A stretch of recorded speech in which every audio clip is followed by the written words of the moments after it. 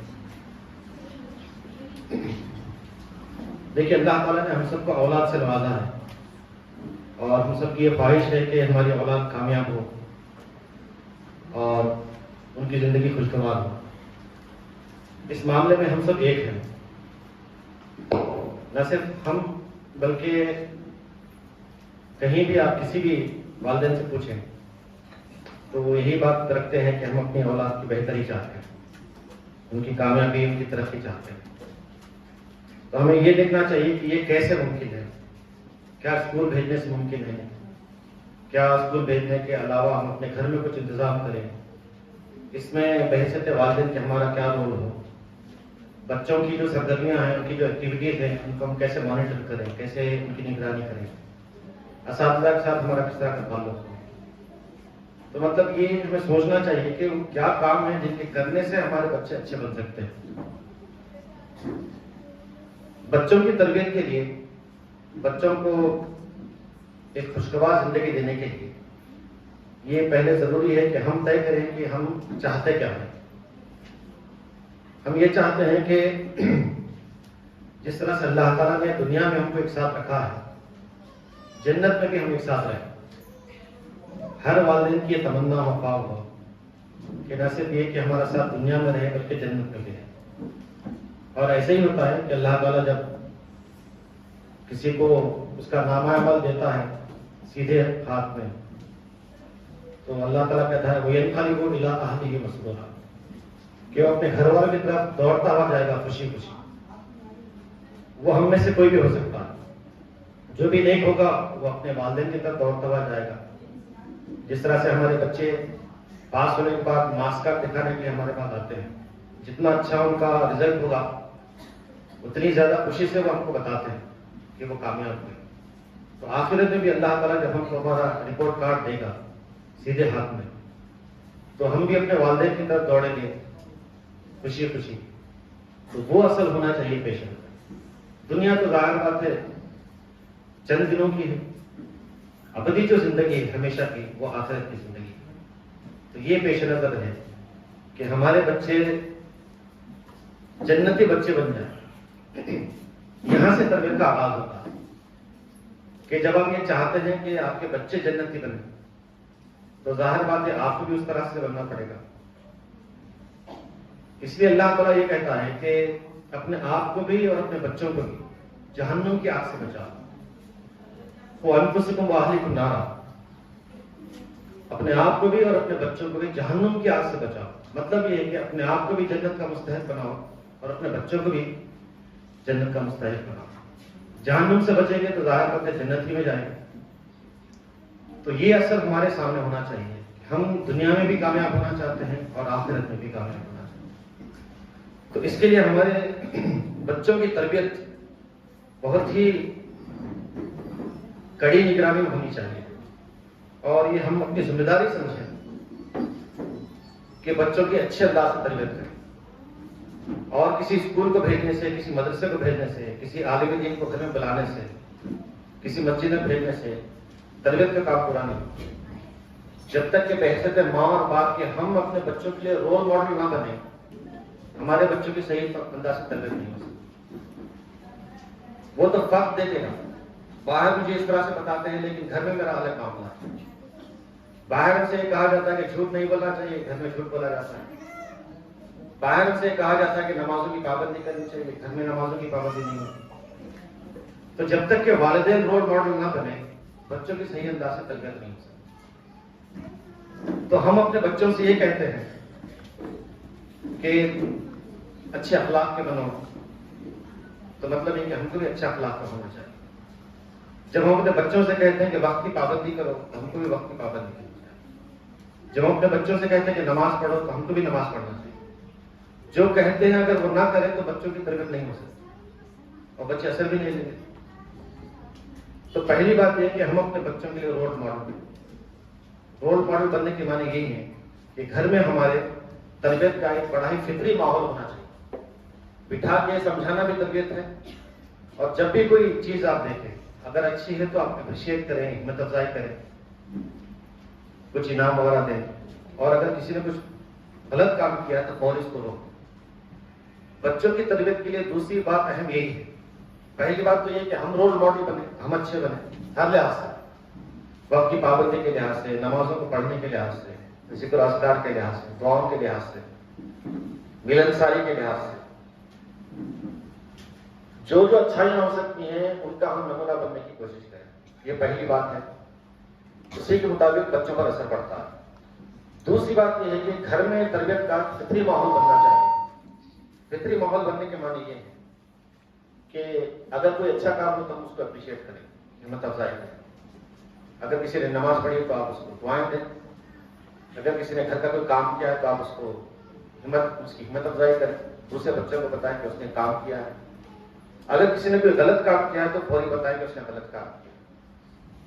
تربیت کے لیے ضروری ہے کہ ہمارے بچوں پر یہ واضح رہے کہ ہمارے والدین بالکل الرٹ ہیں، بالکل چوکنے ہیں کہ اگر ہم اچھا کریں گے تو ہم کو شاباشی دیں گے، اور اگر ہم کوئی غلط کام کریں تو ہم کو فوری روکیں گے۔ تو یہ جو احساس ہے نا ہم کو اچھا بناتا ہے، غلط کام کرنے سے ان کو روکتا ہے، اور اگر کوئی گرفت نہ ہو، پکڑ نہ ہو تو بچہ آزاد ہو جاتا ہے۔ آج بھائی بہن پر ہاتھ اٹھاتا ہے، اگر نہیں روکیں گے تو وہی بھائی بڑا ہو کر اپنی بیوی پر ہاتھ اٹھائے۔ تو اگر آپ بڑے بچے کو ہاتھ اٹھانے سے روکنا چاہتے ہیں تو چھوٹا جب ہوتا ہے تبھی اس کو بتائیے کہ اس نے غلط کام کیا۔ حرام کمائی ہم کو پسند ہے، اپنے بچوں پر واضح کر دیں کہ حرام کا ایک پیسہ ہم کو نہیں چاہیے، تو کل کے دن ہمارے بچے کرپشن سے بچیں گے۔ آج کی دنیا میں کرپشن عام ہے، بغیر کرپشن دیے کوئی کام ہوتا نہیں، لیکن ہمارے بچے ایسے نہیں ہیں۔ جو بچہ کرپشن لے گا ظاہر بات ہے وہ حرام کمائی کمائے گا، اور جنت میں جانے والے حرام کمائی نہیں کماتے۔ اللہ کے رسول علیہ الصلوۃ والسلام فرماتے ہیں کہ وہ جسم جنت پر حرام ہے جو حرام کمائی سے پلا ہے۔ غذیہ بالحرام کہا کہ وہ جسم جو حرام کمائی کھاتا ہے وہ کبھی جنت میں نہیں جائے۔ ہمارے پیش نظر کیا ہے کہ ہمارے بچے جنت میں جائیں، تو جنت میں کیسے جا سکتے ہیں؟ دین نے ہم کو بتا دیا کہ آپ اپنے بچوں کو یہ سکھائیے کہ ہمیشہ دیانت داری کے ساتھ، امانت داری کے ساتھ کام کریں۔ چوری کرنا جو سیکھتے ہیں بچے گھر سے سیکھتے ہیں، اگر فوری ہم توجہ دیں تو اس سے وہ رک سکتے ہیں۔ چغلی جو کرتے ہیں ایک دوسرے کی، اس کا بھی آغاز گھر ہی سے ہوتا ہے۔ ہم اگر گھر میں رکتے ہیں تو بڑے ہونے چغلی نہیں کریں۔ تو یہ جو لگائی بچھائی کرتے ہیں، ایک دوسرے کے درمیان جھگڑا ڈالتے ہیں، یہ اتنی بری عادت ہے کہ اس سے رشتے ختم ہو جاتے ہیں، خاندانی جو رشتے ہوتے ہیں ان میں دراڑ پیدا ہو جاتی ہے۔ رسول اکرم علیہ الصلوۃ والسلام فرماتے ہیں لا يدخل الجنت نمام، جو چغل خور ہوگا وہ جنت میں نہیں جائے گا۔ یعنی جنت پیش نظر ہے تو آپ کا ہر برا کام آپ کے لیے تھریٹ ہے، خطرہ ہے، اس سے آپ بھی مل کے اپنے بچوں کو دور کریں۔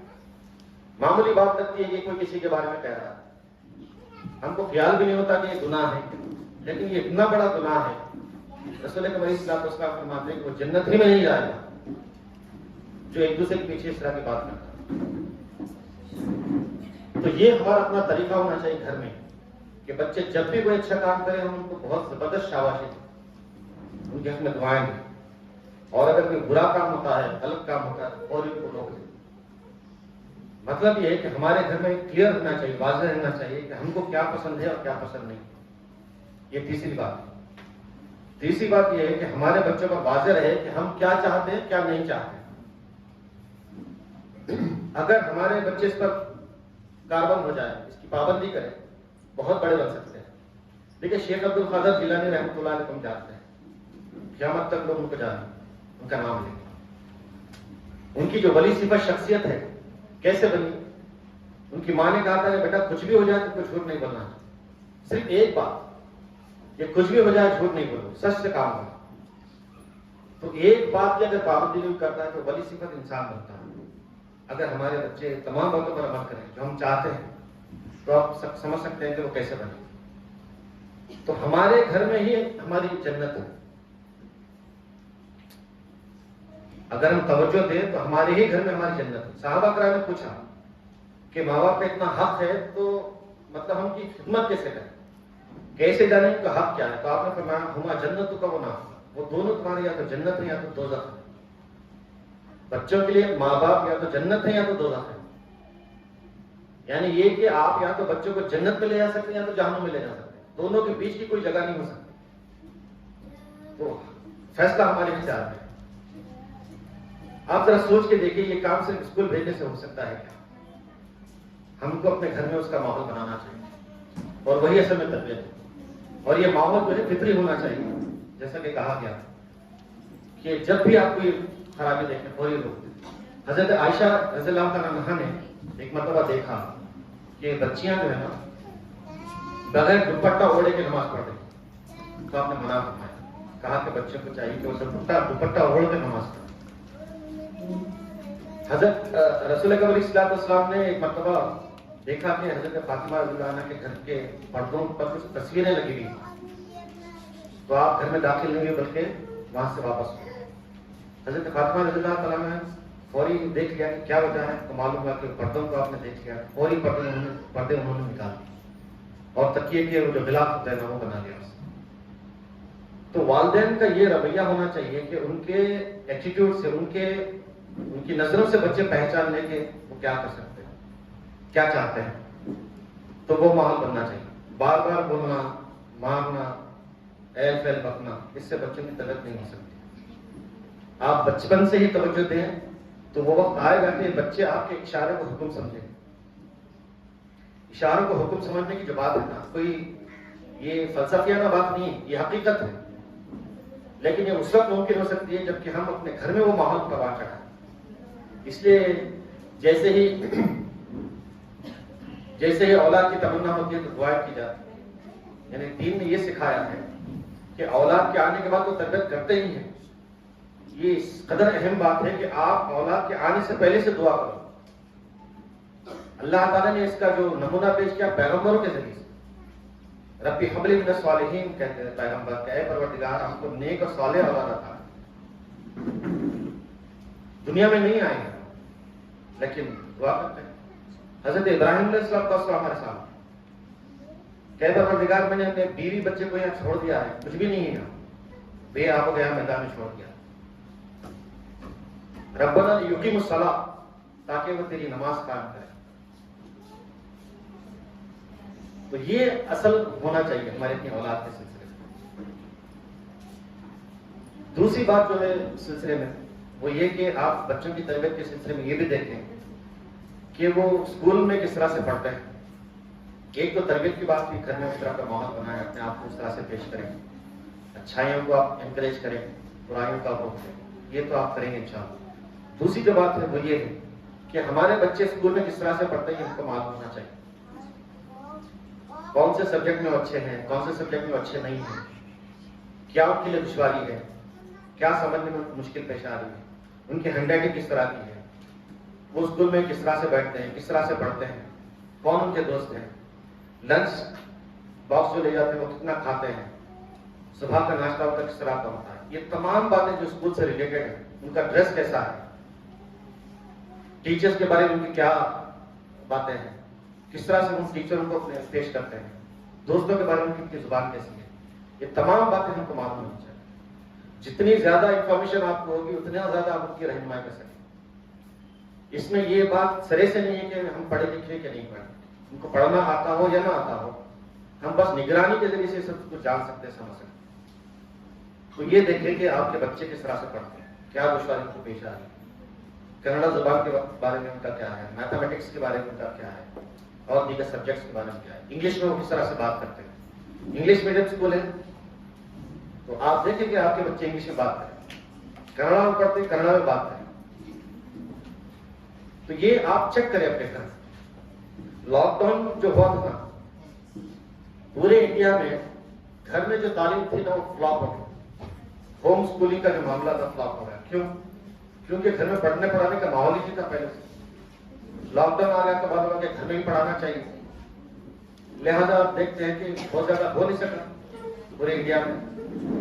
تو مطلب یہ ہے کہ یہ فرنٹ ایسا جس پر ہم کو توجہ دینی چاہیے کہ ہمارے بچوں کی تعلیمی سرگرمیوں پر ہماری نظر ہونی چاہیے. یہ دوسری بات. تیسری اور آخری بات یہ ہے کہ آپ کا اسکول سے بڑا گہرا تعلق ہونا چاہیے. ہم یہ سمجھتے ہیں کہ جس طرح سے یہ مینجمنٹ ہے، یہ ان کا اسکول ہے، اسی طرح سے یہ اسکول آپ کا بھی، اسی طرح سے اسکول ٹیچرز کا بھی. اس کی لاجک یہ ہے کہ سب مل کر کیا چاہتے ہیں کہ بچوں کا بھلا ہو. آپ بھی چاہتے ہیں بچوں کا بھلا ہو، ٹیچرز بھی چاہتے ہیں، مینجمنٹ بھی چاہتے ہیں. تو چاہنے میں سب ایک ہے. تو یہ اسکول سب کا ہو گیا، یہ طلبہ سب کے ہو. تو ہم سب کی ذمہ داری ہے کہ مل کر بچوں کا ارتقا کریں، ان کو ڈیولپ کریں، ان کی ترقی کی سوچیں. تو آپ آئیے اسکول انتظامیہ سے بات کیجیے، سمجھیے کہ اسکول کس طرح سے چلتا ہے، کیا ان کی دشواریاں ہیں. اگر آپ فیس نہیں دیں گے تو ظاہر بات ہے ٹیچرس کو تنخواہ بھی اس طرح سے نہیں ملے گی. تو جب آپ سمجھیں کہ اسکول ہمارا ہے تو فیس دینا آپ کا فرض بن جاتا ہے. آپ بولو یا نہ بولو آپ فیس دیں گے. فیس کیوں نہیں دیتے؟ کیونکہ ہم سمجھتے ہیں اسکول ہمارا نہیں. آپ فیس نہیں دیں گے تو اس کا پورا اثر اسکول پر پڑتا ہے. تو آپ اسکول کو اپنا سمجھیں. یہاں کے جو مسائل ہیں اس سے آپ واقف ہو جائیں. یہاں کی جو خوبیاں ہیں ان سے آپ واقف ہو جائیں. ٹیچر سے بات کیجیے, معلوم کیجیے کہ بچے کس طرح سے پڑھتے ہیں, یہاں اسکول میں کس طرح سے رہتے ہیں, دوسرے دوستوں کے ساتھ ان کا کس طرح کا معاملہ ہے. تو اسکول کا جو سیٹ اپ ہے یہ آپ کو پوری دنیا سمجھا دیتا ہے. اگر آپ اپنے بچے کو اسکول میں اچھا کر دیں تو وہ پوری دنیا میں اچھا رہ سکتا ہے, کہیں بھی جائے. اگر ہمارے بچے اسکول میں اچھا نہیں رہیں گے تو کہیں بھی وہ اچھے نہیں رہ سکتے. یہ ہمارے سامنے تاریخ موجود ہے, اور ہم بھی جانتے ہیں ہمارے اپنے خاندان کے افراد کو جب ہم دیکھتے ہیں کہ اسکول میں وہ کیسے تھے اور آج کیسے. تو یہ موقع اللہ تعالیٰ نے آپ کو دیا ہے اچھا کہ آپ آئیے اسکول دیکھیے اور اسکول کی ترقی میں ہاتھ بٹائیے. یہ اسکول آپ کا, جتنا آپ ہاتھ بٹائیں گے اسکول کی ترقی ہوگی. اسکول کی ترقی ہوگی مطلب یہ کہ ہمارے اپنے طلبہ اور طالبات کی ترقی وہ ڈیولپ ہوگی, ان کی جو ضرورت ہے وہ پوری ہو جائے گی. تو یہ اصل باتیں ہیں جن پر کہ ہمیں توجہ کرنی چاہیے. ایک ہے تربیت. ہمارے گھر میں تربیت کا بہت اچھا ماحول ہونا چاہیے, اس میں ہم ذمہ دار ہیں اور اللہ تبارک تعالیٰ اس کے بارے میں ہم سے پوچھے گا. یہ امانت ہے اولاد ہمارے پاس. اللہ تعالیٰ چاہتا ہے کہ اس اولاد کے ذریعے سے ہم اس کی جنت حاصل کریں. اگر ہم جنت حاصل نہیں کریں گے تو ہم سے زیادہ بدنصیب کوئی اور نہیں ہو سکتا. تو تربیت کا ماحول آپ بنائیں. اس کے بارے میں اگر آپ کی کوئی دشواریاں ہیں تو پیش کریں, انشاءاللہ اس پر ہم بات کریں گے. پھر دوسری بات یہ کہ بچوں کی تعلیمی سرگرمی, ان کی ایجوکیشن ایکٹیویٹیز پر آپ کی نظر ہو, دیکھیں کہ کہاں وہ اچھے ہیں کہاں اچھے نہیں ہیں, اس کے مطابق آپ ان کی رہنمائی کریں. تیسرا یہ کہ اسکول سے آپ کا بڑا گہرا تعلق ہونا چاہیے, یہاں کے اساتذہ سے آپ کا گہرا تعلق ہو. سب مل کر بچے کی ترقی کا کوئی بہت اچھا منصوبہ بنا سکتے ہیں, اس پر عمل بھی کر سکتے ہیں. تو اللہ تعالیٰ سے دعا ہے کہ اللہ تعالیٰ ہم سب کی مدد فرمائے اور اپنے بچوں کی تربیت کرنے کے لیے جو بہترین ذرائع ہو سکتے ہیں وہ ہم پر واضح فرمائے اور اس کے مطابق ان کی توفیق دے. باقی دعوانا الحمدللہ رب العالمین. السلام علیکم.